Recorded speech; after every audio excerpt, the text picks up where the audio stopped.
अस्सलाम वालेकुम, welcome to my channel. उम्मीद करती हूँ आप सब लोग खैरियत से होंगे। आज मैं बना रही हूँ तिल वाले लड्डू, जिसमें हमें गुड़ चाहिए है। एक बोल जो है वो गुड़ ले लिया है, एक बोल जो है वो तिल का ले लिया है। दोनों की क्वांटिटी एक ही रखिएगा, तिल और गुड़ की दोनों की। फिर मैंने जो है वो थोड़े से बादाम क्रश करके रख लिए थे, ये जो है लड्डू में ऐड करेंगे जब हम तैयार करेंगे। थोड़ी सी इलायची है, इलायची के दाने निकाल के डालूंगी मैं। थोड़े से बादाम मैंने ऊपर गार्निश के लिए रख लिए हैं, ये थोड़े से गार्निश के लिए यूज़ करूँगी मैं। फिर जो है वो गुड़ को बारीक बारीक सा हम कटिंग कर लेंगे, क्रश कर लेंगे, इसलिए क्योंकि ये जो है वो आसानी हो जाएगी मेल्ट करने में हमें। साबुत गुड़ जो है वो अच्छे से मेल्ट नहीं होगा, जल्दी भी नहीं होगा। ये अब देखिए मैंने क्रश करके गुड़ जो है वो रख लिया है। अब हम अगला प्रोसीजर स्टार्ट करते हैं।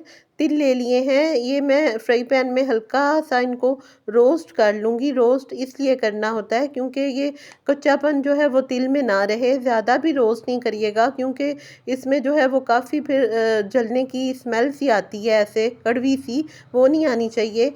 फिर मैं इसमें जो है वो घी ऐड कर दिया है, इलायची दाना थोड़ा सा 3 से 4 अदर इलायची डाल लूँगी। गुड़ जो है वो क्रश किया हुआ ये मैं ऐड कर लूँगी। इलायची से ज़रा अच्छी सी खुशबू आने लग जाती है, अच्छा टेस्ट हो जाता है। हर स्वीट डिश में जो है वो इलायची लाजमी। अब मैं हल्का सा फ्लेम जो है वो रखा हुआ है और फिर गुड़ को जो है वो मेल्ट कर रही हूँ घी में। और चम्मच जो है वो बराबर हिलाते जाना है हमने, बिल्कुल भी चम्मच जो है वो हिलाना छोड़ना नहीं है। सही से मिक्स करते जाना है और ये मेल्ट होता जाएगा। ये देखें कितना सॉफ्ट जो है वो मिक्सचर तैयार हो गया है, सॉफ्ट सा हमने बनाना है। तिल के ऊपर जो है वो मैं डाल रही हूँ इसको ऐसा ऐसा से हल्के से जो चम्मच से हिलाते जाना है, क्योंकि ये बहुत गर्म है तो हाथ जो है वो जलने का थोड़ा खतरा होता है, इसलिए मैं चम्मच से खिला रही हूँ।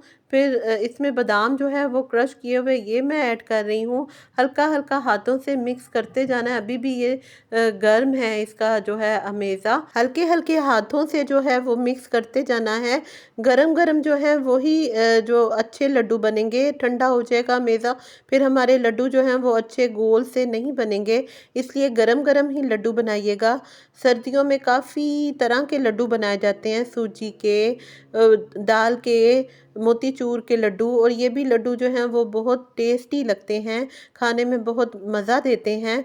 आप भी अपने घर में ज़रूर ट्राई कीजिएगा और अपने बच्चों को बना के दीजिएगा। अब मैं ऊपर से बादाम से गार्निश कर रही हूँ। लड्डू हमारे बिल्कुल रेडी हो चुके हैं और सर्दियों में बहुत ज़्यादा खाए जाते हैं, अच्छे होते हैं। बच्चों को बना के दीजिएगा और मुझे बताइएगा कैसे बने हैं। उम्मीद करती हूँ आपको मेरी आज की रेसिपी अच्छी लगी होगी। अगर अच्छी लगी है तो मेरे चैनल को सब्सक्राइब कीजिएगा, मेरी वीडियोस को लाइक शेयर कमेंट कीजिएगा और मुझे अपनी दुआओं में ज़रूर याद रखिएगा। Thanks for watching. अल्लाह हाफिज़।